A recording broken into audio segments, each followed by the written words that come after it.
maanta Englishka loo akhriyo ama loogu dhawaaqo. Xilligan Englishku wuxuu lahaa short vowel kaliya, long vowel ma lahayn.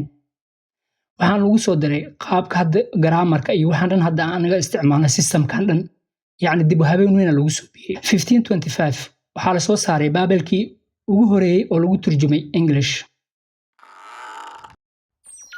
1606 AD bilowgii gumaysiga wuxuu UK bilaabay inuu tookadiisa wax gumaysto, wuxuuna ka degtay America oo u sii macaanaatay ilaa meelo badan oo uu qabsaday oo adduunka ka mid ah.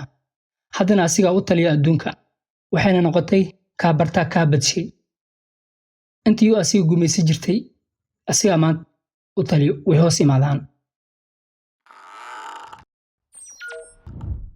1700 kacdoonkii Maraykanka intuu socday ololihii kacaanka xornimada ayaa waxaa soo ifbaxay